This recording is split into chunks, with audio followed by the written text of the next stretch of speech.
அஸ்ஸலாமு அலைக்கும் வரஹ்மத்துல்லாஹி வபரகாத்துஹு.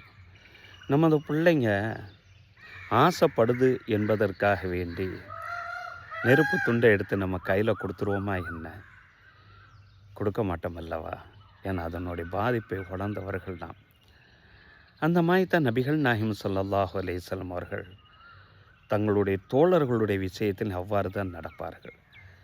எந்த சூழ்நிலையிலும் எந்த நிலையிலும் தன்னுடைய சமுதாயத்தை சார்ந்த நபர்கள் அழிவின் பக்கம் போயிடக்கூடாது, நெருப்பில் விழுந்துடக்கூடாது என்பது தான் அவர்கள் ஆயுள் முழுவதும் கவலைப்பட்டு கொண்டே இருந்தார்கள்.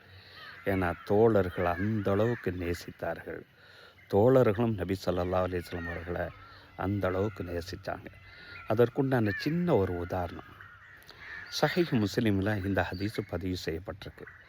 நபித்தோழர் அப்துல்லாஹ் இப்னு அப்பாஸ் ரலியல்லாஹு அன்ஹு அவர்கள் அறிவிக்கிறாங்க.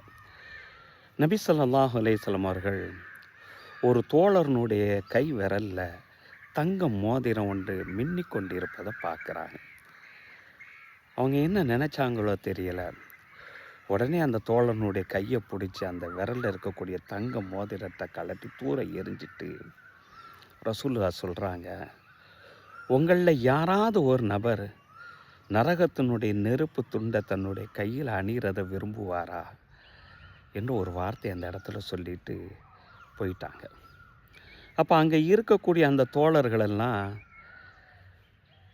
இந்த நபி தோழர்கிட்ட சொல்கிறாங்க, யார் தங்க மோதிரம் அணிந்திருந்தாரோ அந்த நபி தோழர்கிட்ட சொல்கிறாங்க, ரசூலுல்லாஹ் அணிகிறதுக்கு தானே தடை செஞ்சுருக்கிறாங்க, அந்த மோதிரத்தை எடுத்து நீங்கள் வேறு ஏதாவது வகையில் பயன்பெற்று கொள்ளலாமே என ஒரு வார்த்தையை சொல்லக்கூடிய நேரத்தில் அந்த இடத்துல அந்த நபித்தோழர் சொல்லக்கூடிய அந்த ஒரு விஷயம்தான் ஈமானின் உச்சபட்சம்.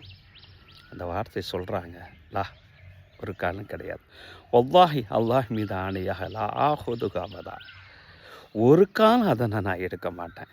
ஏன்னா வக்கது தராஹு ரசூலுல்லாஹி ஸல்லல்லாஹு அலைஹி வஸல்லம், நிச்சயமாக அதனை தூக்கி எறிந்தவர்கள் ரசூல் ஸல்லல்லாஹு அலைஹி வஸல்லம் அவர்கள்.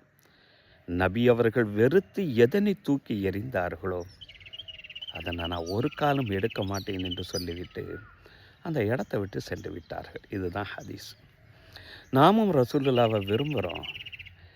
நபி ஸல்லல்லாஹு அலைஹி வஸல்லம் அவர்களுக்கு நம்ம முழுமையாக கட்டுப்பட்ட மக்களாக வெளியில் நம்ம பேசுகிறோம். எத்தனை விஷயங்களில் ரசூலுல்லாஹ் தூக்கி எறிந்த விஷயங்களை ஆகுமாக்க தேடிக்கொண்டே இருக்கிறோம்.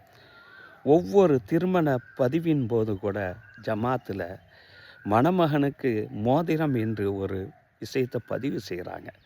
பள்ளிவாசலில் இருந்து ரசூலுல்லாஹ் தூக்கி எறிந்த ஒரு விஷயத்தை துச்சமாக நாம் மதிக்கிறோம் அல்லவா?